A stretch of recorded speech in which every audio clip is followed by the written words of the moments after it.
Lindsay with USA Today again. Caitlin, can you tell us at the end of the game what happened? There's a lot blown up on Twitter about Angel Reese following you around, pointing to her ring finger and taunting you. Honestly, I have no idea. I was just trying to get to the handshake line and shake hands and, be grateful that my team was in that position.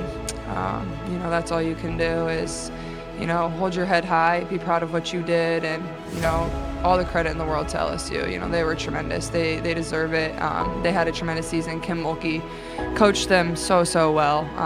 She's one of the best basketball coaches of all time, and it shows. And she only said really kind things to me in the handshake line, so I'm very grateful for that too. But honestly, I have no idea, and I was just trying to, spend the last few moments on the court with, especially the 5 people that I've started 93 games with, and relishing every second of that. Caitlin Clark has just achieved in 41 games what it took Diana Taurasi 565 games to reach. Take a moment to process that. What we're witnessing isn't just improvement. It's a historic rookie-to-sophomore evolution that could redefine what rapid growth looks like in professional basketball. This kind of leap is rare, doesn't even begin to describe it. This may go down as one of the most unprecedented rises the sport has ever seen. While most people are focused on her triple-double, that performance was only a small piece of the story. In that single game, Caitlin Clark and the Indiana Fever shattered 11 different records. Yes, to be fixed, and I don't give a damn if I get fined because that shit cheap, and I am tired of this shit because I've been nice and I've been humble with it, but I am tired of this shit. Back a little bit. You can't want to be the villain. You can't pride yourself in being the villain, and then you lose, and all of a sudden you succumb to those emotions. It's not about black and white. It's about that white player and that black player. Why? Because of the history that they had before they came to the WNBA. 11, I broke down every minute of the Fever's complete domination over Chicago Sky. And what actually happened on that court is far bigger than the headlines. This wasn't just another standout performance. It was a night that rewrote sections of the WNBA record books. Clark's triple-double was only the beginning of a historic performance that could mark a turning point for the league and for Indiana. If you're riding with the Fever, drop "I've got the fever" in the comments below. Let's go. While all eyes were locked on Caitlin Clark that night, something truly historic was quietly unfolding in the background. DeWanna Bonner stepped onto court, needing just 7 points to reach basketball immortality. Think about that for a second. 15 years of elite performance. Caitlin, what's the status of your health right now, and what specifically injury-wise between the ankle and the groin was it that prevented you from coming back this year? Yeah, honestly, I've been working really hard to get back to full health, and I feel like probably over these last couple of weeks is when I've probably started feeling my best. Obviously, my ankle kind of didn't allow me to really see where my groin was at. It was, I think, my second full court workout back when we were in, I don't even know what month that would have been, but I just went to kind of make a move, and unfortunately my ankle completely rolled all the way forward. And thousands of buckets, and she was now standing on the doorstep of becoming one of the greatest scorers the WNBA has ever seen. This wasn't just another game for Bonner. It was a culmination of a career built on consistency, dominance, and longevity. With every shot, she moved closer to history, climbing the all-time scoring list and cemented her legacy among the league's all-time legends. Moments like this remind us that while new stars are rising, greatness built over years of dedication deserves its spotlight too.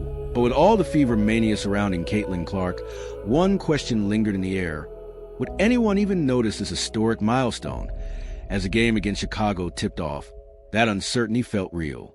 DeWanna Bonner has been scoring buckets since 2009, quietly and consistently climbing the Probably one of the worst sprains I've dealt with, but I've just tried to stay positive the best I can, and but I honestly feel like I'm in a really good spot, and people don't always realize. I mean, people that are kind of in the basketball world, or whether if you're in other sports too, like when you're injured, it's honestly more work than when you're playing. So I've spent so much time here in this building this season, just trying to get healthy and trying to kind of just get back to 100%. And honestly, I think that, if I never was, I obviously played that game in Connecticut, and that's where I kind of felt some more pain in my WNBA's all-time scoring ladder through her years with Phoenix, Connecticut, and now Indiana.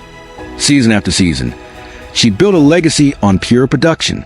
And on this night, she stood just 7 points away from passing Tina Thompson on the all-time list, a moment that will officially place her among the greatest scorers in league history. While the spotlight burned brightly on the league's newest superstar, a veteran legend was one step away from cementing her name in basketball history. The moment finally arrived in the fourth quarter that DeWanna Bonner stepped to the free throw line with history within reach. 2 shots stood between her and basketball immortality. The arena grew quiet. In my right groin, and then obviously had some tests and other things done, and you know, there was no decision of like, this is the end of my season. I had full intention of returning, and I think in a way that was probably positive for me, because that's how I approached every single day. I came in here like I was going to play, I was going to get back out on the court, and it probably would have been even more devastating and crushing knowing that I was never going to be able to put my uniform back on for the rest of the season. But you know, you just approach it like every single day, you attack and get better, and it'll be the same for me going forward. Like, that work doesn't stop. And as she released the first attempt, swish, it dropped cleanly through the net, tying the record in front of a roaring, appreciative crowd. Then came the second shot. Calm, focused, and composed, Bonner let it fly. When the ball fell through the rim, it officially pushed her past 7,488 career points, securing her place in history. With that single free throw, she became just a third player in the WNBA's 28-year history to reach this extraordinary scoring milestone, a testament to longevity, consistency, and greatness built over. You know, I think I've had really good perspective on it all, and that's probably what I'm most proud of too. Hey, Caitlin, good to see you. Obviously, there's been a lot kind of going on this week. What? I may have heard some things. Wanted to see after Nafisa's comments and what she alleged that Kathy Engelbert had said specifically about you, what your thoughts were on that, and have a follow-up. Well, I mean, first of all, I have great respect for Fee, and I think she made a lot of very valid points. And you know, I think what people need to understand, you know, we need great leadership in this time across all levels. This is straight up the most important moment in this league's history. Well, this league's been around for 25 plus years, and this is a moment we have to capitalize on. So that's honestly what I would say. I think there's, you know, Fee said it all. For more than a decade on the court, what makes DeWanna Bonner's achievement even more meaningful is the impact she's had on the Indiana Fever's culture. This isn't a veteran simply chasing personal milestones at the tail end of her career. Bonner is a 6-time All-Star, a 2-time champion, and a proven winner who has brought a championship mindset into a young locker room that's hungry for direction. Her presence goes far beyond the stat sheet. She brings leadership, composure, and the kind of experience you simply can't teach. When Bonner speaks in the locker room, the next generation listens. Players like Caitlin Clark, Aaliyah Boston, Kelsey Mitchell, and Lexi Ho all lean in, absorbing the wisdom of someone who is what she said, and you know, I think the points she made were very valid. Had you heard that story from her before No. she said it publicly? And then have you spoken with Kathy Engelbert or heard from her at all since then? No. Thank you. Chloe? I'll jump over to Liv.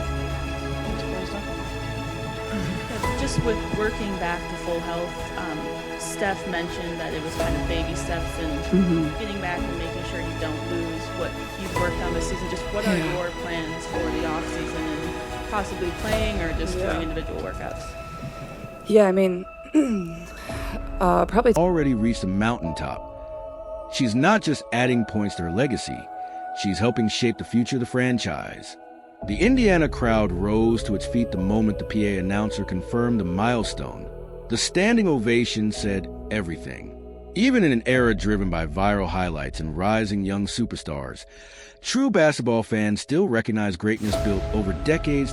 Bonner's climb to become the WNBA's 3rd all-time leading scorer wasn't just a personal victory. It set the tone for what would become a historic, record-breaking night in Indiana. And she's not done yet. With Tina Charles sitting at 7,696 points in 2nd place, Bonner now has her eyes on yet another legendary mark. But as remarkable as her achievement was, the night was only getting started. Another Fever star was preparing to deliver a statement of her own. one that will remind the entire league why Indiana's future looks incredible. Take a little bit of a break here, just for maybe a week. I don't really want to lose kind of the stuff I've worked on, and just trying to get my body back to full health. There's some USA basketball stuff I need to get ready for, and I need to be able to find some runs and some ways to play 5-on-5, just so I can kind of get that feel back. And but more than anything, I think my main focus is really just getting my body healthy. And once we get back to 5-on-5, like just being able to test my body and make sure I know it's in a good spot where it's going to be able to hold up with everything that, we think we've corrected or we think we've worked on, to be able to know I'm in a really good spot there. And, when you go through injuries, especially in my scenario where it's been a few of the reoccurring kind of bouncing around, which isn't necessarily uncommon in my situation just because of compensation, and when you're dealing Incredibly dangerous. Remember when critics questioned whether Aaliyah Boston could truly dominate at the highest level? Especially against fellow South Carolina alum Camila Cardoso, the 6'7" force in the paint. Those doubts didn't just get answered against the Chicago Sky. They got completely silenced in the most emphatic way possible. Aaliyah Boston entered her third season with something to prove. She wasn't just aiming to be great. She wanted to cement herself as a true franchise cornerstone alongside Caitlin Clark. Together, they represent the foundation of what could become a decade-long powerhouse in Indiana. Something special is clearly building in Indianapolis. Meanwhile, Chicago's front court arrived full of confidence. Angel Reese had been vocal all week, making it clear she planned to dominate the paint against Boston. From Instagram posts to press conferences and even pre-game warm-ups,